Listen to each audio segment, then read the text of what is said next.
This is Nelson Olmsted. Sleep no more.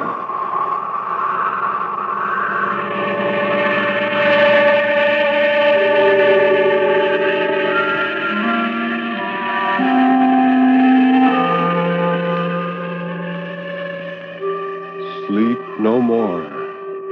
Turn down the lights. Sink back in your chair and don't look into the shadows. In the shadows, there may be moving things. Tonight, it may be you will sleep no more.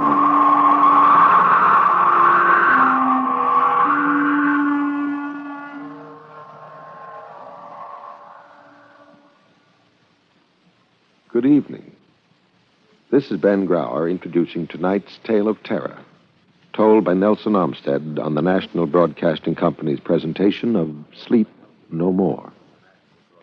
The story of terror can be as simple as a sheeted ghost rattling chains. It can be a complex and hidden world of horror, lurking in such unholy dimensions as only the dead and the moonstruck can glimpse.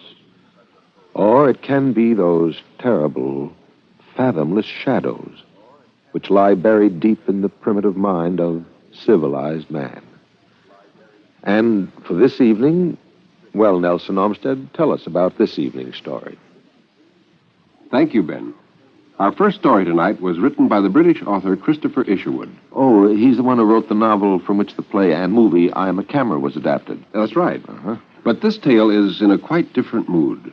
It's the strange story of a man who, through some peculiar quirk, is able to get brief glimpses into the future. What's it called? I Am Waiting. We all are.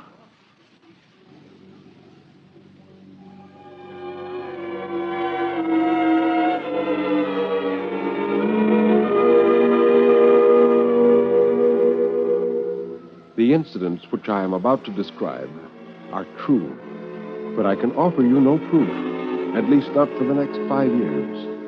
By that time, you will probably have forgotten that you ever heard this story. So please believe it or disbelieve it just as you wish. Today is my birthday. I am what you or anybody else would call a failure. I have no career, no outstanding achievements behind me. I've never been married, and I can truthfully say that I've never been loved, though half a dozen people are perhaps mildly fond of me. I live in a pleasant house in the outskirts of a town not far from Hartford, Connecticut. The house belongs to my younger brother, a successful and energetic lawyer. Mabel, my brother's wife, is very kind to me on the whole, as long as I'm careful to be tidy and not unnecessarily visible. With reference to the story which follows, I need only add that I have never at any time had reason to believe that I possessed psychic powers. But on the evening of Friday, July 6th of last year, I was sitting in the drawing room of our house alone. The others had all driven into town to go to a movie, so I could enjoy the luxury of drawing my armchair into the very middle of the hearth rug, facing and monopolizing the fire. The time was about 20 minutes to 9. I remember this because I kept glancing at the clock on the mantelpiece in order to be ready to turn on the radio and listen to the news bulletin. The clock is a wedding present given to my brother by the members of his firm. It's made of china and is vaguely supposed to be valuable, with a boy and a girl in peasant costume supporting the clock itself. I may have dozed off, as I so often do. At any rate, I'd closed my eyes, and when I reopened them, it was with a violent start, as though somebody had called my name. Perhaps the others had returned unexpectedly early. Some such thought passed through my mind, but I didn't turn my head. I don't know why. All my drowsy attention was focused upon the clock, and what I immediately noticed was that the left hand was missing from the china figure of the peasant boy. It's very difficult for me to describe my precise sensations at that moment. I saw only that the hand had been broken off. I wondered how long it had been broken, and was surprised that I had never noticed it before. Mabel would be cross, I thought, and this led me to fear that I might somehow have done the damage myself while I was asleep. I rubbed my eyes and sat up suddenly in my chair, and I blinked several times. Well, how absurd. I must have been dreaming. For now, as I examined the clock, fully awake, I saw that I'd made a mistake. The clock wasn't damaged. After all, the china hand was still intact. Well, one morning, about a week later, when I was walking in the garden, Mabel came out of the house and confided to me that she would have to fire the new maid because she had broken the drawing room clock. Well, I pushed past her toward the French windows which opened into the drawing room. Entering, I saw what in my excitement I had dimly expected to see. The China boy's left hand was broken off at the wrist. The second occurrence took place at 11:25 a.m. on Monday, August 20th. I was in my bedroom, standing near a bookcase which occupies the corner behind my bed. It was a gray morning. Although from where I stood I could not see out of the window, I knew by the pattering sound on the glass that it had begun to rain. As I reached out my hand for a book, I experienced an extraordinary sensation which swept over me, leaving my body tingling and trembling and the sweat breaking out of my forehead. I stood there as if frozen with my hand outstretched. What followed cannot have taken more than a minute. Perhaps it occupied only a few seconds. At first, I was aware only of a change of mood, very difficult to describe. I felt lighter, happier, as though some oppression had been lifted from my mind. Lighter. Yes, that was the exact word, for the room was actually full of light, of bright sunshine. As I stood, I began not only to feel and see, but to hear also. Sounds were coming up through the window from the garden below. I heard laughter, voices, and the noise of a tennis ball being hit back and forth across the net. And then one voice called out, "Come on, Joyce! Give them everything! They're beginning to crack!" It was my youngest nephew. Joyce is the name of his sister-in-law, my eldest nephew's wife. No words of mine to describe the strangeness of these familiar words and sounds. I listened to them as a dead man might listen to the voices of the living. They were so near to me, and yet so immeasurably remote. And I heard Joyce say, "Oh, tricky, very tricky." And Bob, my eldest nephew, answered, "What do you think you're playing, ping pong?" That was all. The next moment, the contact, or whatever you'd like to call it, was broken. My fingers had touched the book, and there I was back in the gray, clear continuity of normal consciousness with the rain pattering fast in the pane. Well, I forget exactly what I did next. I think I must have paced the room several times, backward and forward, pausing to look down through the window at the wet tennis court and the empty garden below. I was deeply excited and disturbed. Although it still wasn't entirely clear what had happened to me, I was aware that something had happened, something so dimly tremendous that it dwarfed every other experience of my whole life. I carefully wrote down what I had heard and seen as I've described it here. And when I finished, I felt very tired. I lay down on my bed and slept soundly till lunch. Early in the fall, Jack, my youngest nephew, came to visit us. The fine weather had continued and the tennis court was still in good condition. Whenever anybody spoke of tennis, I felt my pulse throb with suppressed excitement. But where were the other actors in the strange, meaningless little drama I hoped to witness? I repeatedly asked Mabel and my brother if Bob and Joyce were expected. No, they said not yet.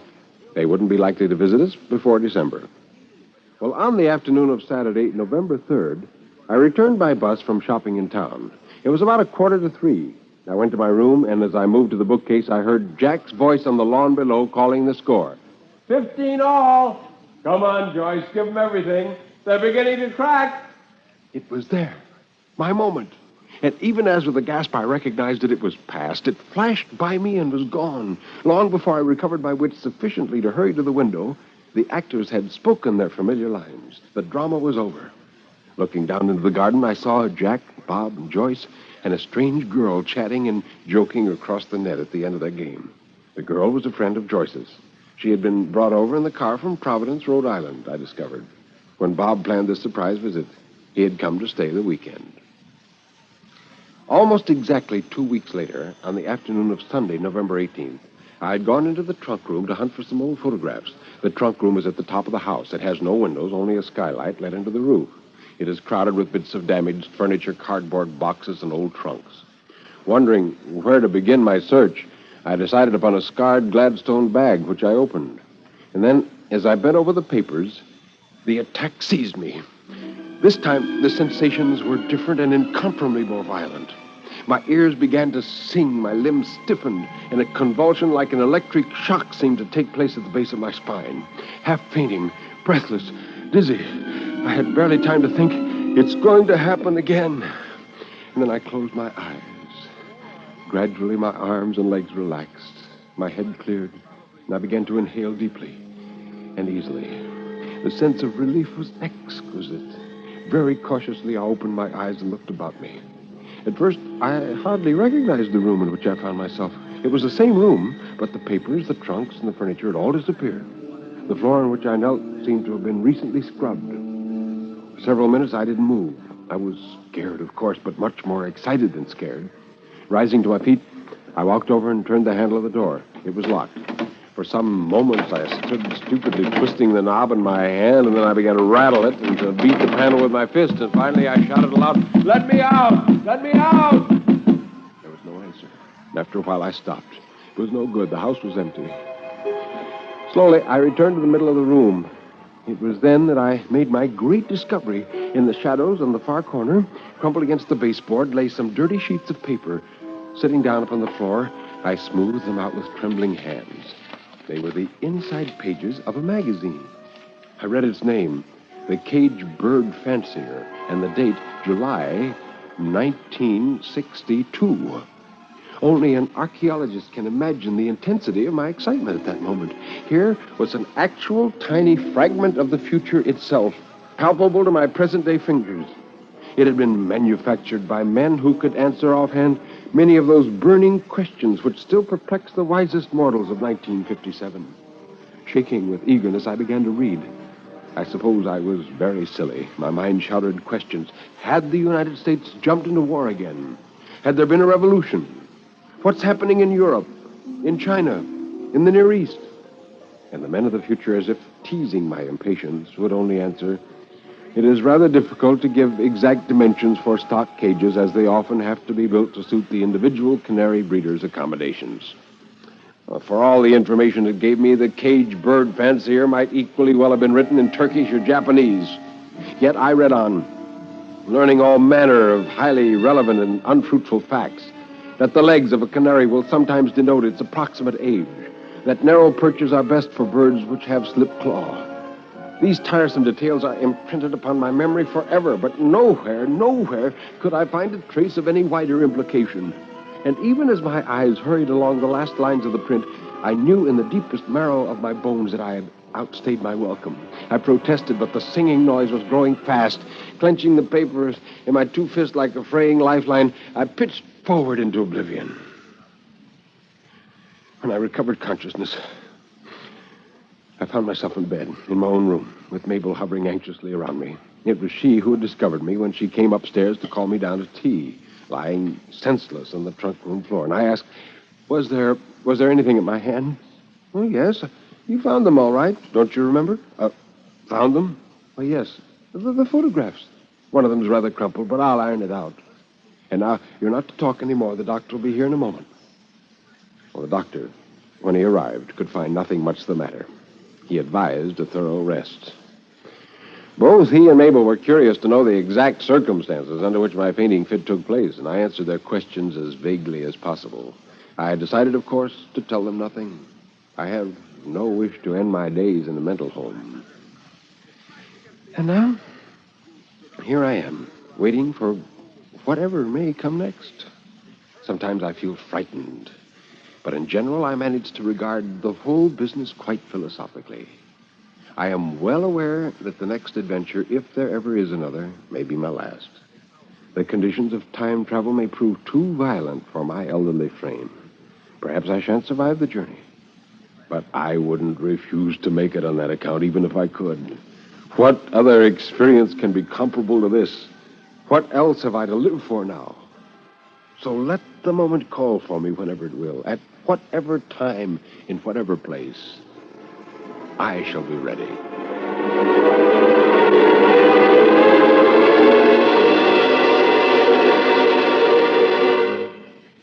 And so we leave our friend to wait and to wonder. That was the story I Am Waiting by Christopher Isherwood. Now, Mr. Olmsted, for our second story. Well, our second offering, Ben, is also by an English writer. Is A.M. Burridge. It's about a particularly eerie place which was haunted for a purpose. He calls it Browdian Farm.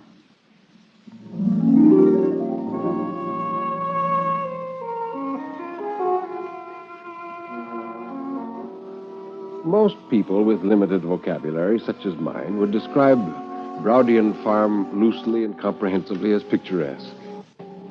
The house was quite a surprise to us. It showed few signs of damp, considering the length of time it had been untenanted, and it needed little in the way of repairs. I inquired about the rent. It was astonishingly low. My friend, Rudge Jefferson, had to live somewhere while he finished a book, and I could look forward to some months of idleness before returning to the United States. We decided to take it. We'd been at the farm about a month before Rudge Jefferson began to show symptoms of nerves. I thought he was working too hard. It was about that time that I, walking homeward one morning, just about lunchtime, I met the local policeman just outside the village inn. Oh, he was friendly enough, so I invited him in for some ale. And he asked me how we were getting on up at the farm. Well, admirably, I told him. And then he looked at me closely as if to see if I were sincere, or rather to search my eyes for the passing of some afterthought. And then he said, "Well, sir, if anything happens up at the farm, you needn't go talking about it. We done our best now. What's past is past and can't be altered. There ain't no sense in setting people against us." He didn't look at me while he spoke. 2 evenings later, which is to say the evening of May the 21st, I returned home at 9:30 full of suppressed excitement. I had a story to tell Rudge, and I was yet not sure if I should be wise in telling it. His nerves had grown worse during the past 2 days. Rather to my surprise, he wasn't in his room working. 2 minutes later, while I was reading what he'd left in his typewriter, I heard the gate click and footfalls on the path. Naturally, I guessed that Rudge, temperamental as he was, had suddenly tired of his work and gone out for a walk. I heard the footsteps come to within a few yards of the house. When they left the path, fell softer on grass and weeds, and approached the window. The curtain obscured my view, but on the glass I heard the tap of fingertips, and I called out, "Righto!" and went around to the front door to let him in. Having opened the front door, I leaned out and saw him, Rudge, I imagined, peering in the study window. He was no more than a dark, bent shadow in the dusk with a soft felt hat such as he generally wore. "Righto!" I said again, and I hurried to the kitchen to put our supper on the table. I remember that as I walked through to the sink, one of the beams over my head creaked noisily. Well, he produced a book at supper and sat scowling at it over his left arm while we ate. This was permitted by our rules, but I had something to tell him, and after a while I said, "Rudge, I've made a discovery this evening. I know how we got this place so cheap." He sat up with a start, and he said, "Well, how?" "Well, this is Stanley Stride's old house. Do you remember him?" Well, he was pale already, but I saw him turn paler still, and he said, "Yes, I remember the name vaguely. Wasn't he a murderer?" "He was. I didn't remember the case very well, but my memory's been refreshed today. Everybody here thought we knew. It was rather a grisly business, and the odd thing is that local opinion is all in favor of Stride's innocence, although he was hanged." "Yes, I remember the name, but I forget the case. Now tell me." "Well, Stanley Stride was an artist who rented this place. He got himself entangled with the daughter of a neighboring farmer and found himself compelled to marry her. At the same time, he fell in love with another girl, so he lured the old one here and murdered her. He buried the body and afterwards tried to make out she'd committed suicide. So, of course, the house is haunted." "So I don't know about haunted, but it's been a devilish house to sit in for the past few evenings. I mean at twilight when I've been waiting for you. My nerves have been pretty raw lately. Tonight I couldn't stand it, so I went out for a stroll." "Oh, yes. By the way, what made you go out the second time?" "I didn't. But, my dear chap, you did. Because the first time you came in, you wore a hat, and 2 minutes later I saw you walking up the garden path without one." "Oh, no, that's when I did come back. I haven't worn a hat all this evening. And that reminds me, when you come in of an evening, you needn't sneak up to the window and tap on it with your fingers. It doesn't frighten me, but it's disconcerting. You can always walk into the room and let me know that you've come back. But, my dear chap, I've done no such thing. Why, you old liar, you've been doing it every evening for the past week, until tonight, when I didn't give you the chance. I swear I haven't, Rudge. But if you thought that, it explains why you did the same thing to me tonight." But I didn't even come near the window. Well, then who was the man I saw peering in? I saw him from the door." Yeah, it seems we've got our ghost, after all." At that moment, We heard a scuffling sound from the kitchen, followed by the creaking of timber, much louder than before. Rudge moved in his chair, and he said, Now, don't laugh at me. I know this is all right, but I've got a hideous feeling that things hidden and unseen around us are moving steadily to a crisis. Well, you cheerful brute. Yes, I know. It's only my nerves, of course. I don't want to infect you with them. But the noises we hear and the fellow who comes and taps at the window now, they want some explaining away now, don't they? Yeah. Especially now that we know somebody was murdered here. I'm beginning to wish we didn't know about that.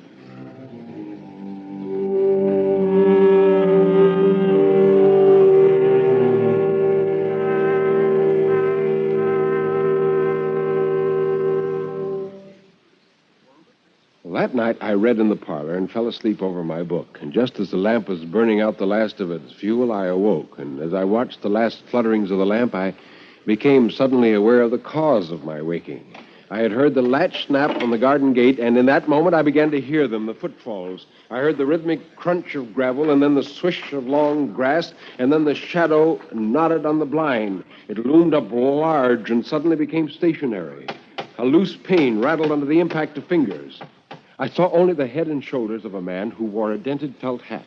His head lolled over onto his left shoulder, just as I'd always imagined a man's head would loll if he had been hanged. And I knew in my blood that he was a ghost and that he wanted me for something. I felt my hair bristle, and suddenly I was streaming with sweat. I don't remember turning and running, but I have a vague recollection of bouncing off the doorpost and stumbling in the hall. And when I reached my bed, I don't know if I fainted or fell asleep. No, I didn't tell Rudge the next day. His nerves were in a bad enough state already, but I did question Mrs. James, our charwoman, when she arrived, and I saw a look half stubborn and half guilty across her face. Yes, of course, she remembered the murder happening, but she didn't remember much about it. Mr. Stride was quite a nice gentleman, although rather a one for the ladies. And Stride's defense was that the poor girl had committed suicide, and that he'd lost his head and buried the body when he found it. Lots of people thought that was true, but they hanged Mr. Stride for it all the same, and that was all I could get out of Mrs. James. Well, that morning, when I called at the inn for my usual glass of beer, I asked the landlord if he would tell me the date of the murder, and he said, Well, yes, sir. It was May the... Why, it was 8 years ago tonight.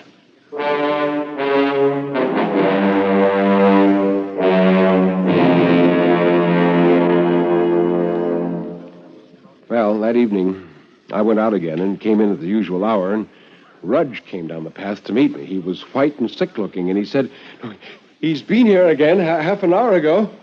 You saw him this time? Yes. I did as you did and went around to the door. He is a ghost, you know. Well, what happened? Oh, I went around to the door when I heard him tapping at the window, and there he was, as you saw him yesterday evening, trying to look in through and into the room. He must have heard me, for he turned and stared, and his head was all drooping on one side like a poppy in a broken stem, and he came toward me, and I couldn't stand that, so I turned and I ran into the house and locked the door. Well, after a pause, I said, Rudge, this is the anniversary of the murder. Yeah, I should think something worse would happen tonight. Shall we see it through, or shall we beat it? And almost in a whisper, Rudge said, Poor devil. He wants to tell us something, you know. Yes, or show us something. So we agreed to stay. We were left in peace until just after 11 o'clock, when once more we heard the garden gate being opened at footfalls. We could see nothing, for our lamp was lit. But I knew what it looked like. The thing that stood outside and now tapped softly on the glass. And in spite of having Rudge for company, I lost my head and I screamed at it, Get back! Whatever you are, get back to help! And it was Rudge who kept his head. He called out, No, come in. Come in if we can help you. The front door was locked, but it was no barrier to our visitor. We heard slow footfalls shuffling through the hall. I died 1,000 deaths as they approached the door of our room, but they passed and died away up the passage. And then I heard a whisper from Rudge. He's gone through into the kitchen. I think he wants us to follow. Oh, well, I shouldn't have gone if Rudge hadn't half dragged me by the hand. The kitchen door was closed. Rudge held his breath for a moment, lifted the latch, and took a quick step across the threshold. And in that same instant, he froze my chilled blood with a scream such as I had heard in wartime from a wounded horse. He had almost fainted when he returned and fell into my arms. I half dragged, half carried him into the dining room and gave him a brandy, and Suddenly, I became aware that a great peace had settled upon the house. I can only compare it to the freshness and sweetness of the earth after a storm has passed. Rudge felt it, too, for presently he began to talk. He said he wasn't in the kitchen. Not in the kitchen? Well, then what? Who? It was she. Only she. She was kicking and struggling from the middle beam, you know. And there was an overturned chair at her feet. She was worse than he, far worse. Poor devil. So he didn't kill her, you see.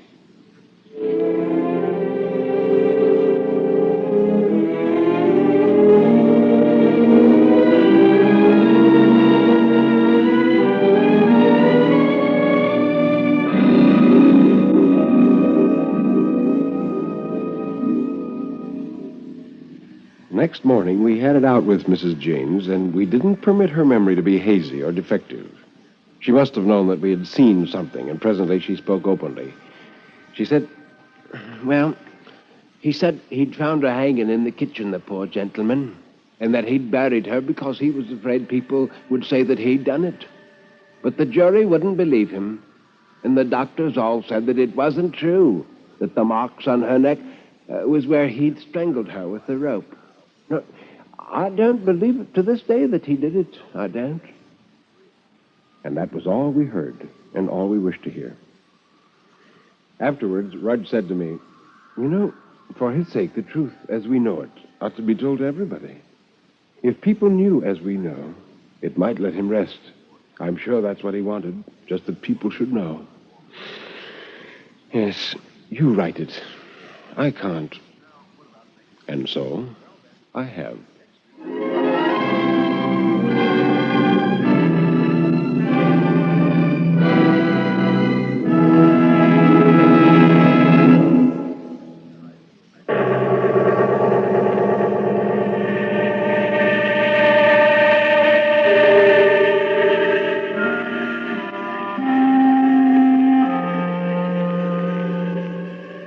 You can turn up the lights now. You can look around you. Nobody is there, really. Everything is all right, isn't it?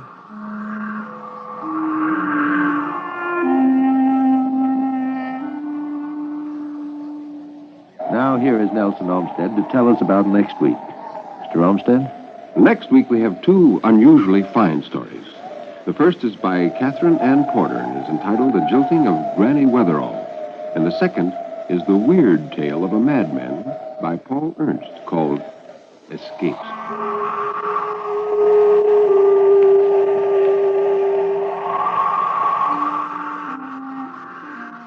You have been listening to Sleep No More, an NBC Radio Network production directed by Kenneth McGregor. Mr. Olmsted's albums are recorded exclusively for Vanguard Records. Until next week, when Nelson Olmsted will again be here in person, this is Ben Grauer bidding you good night.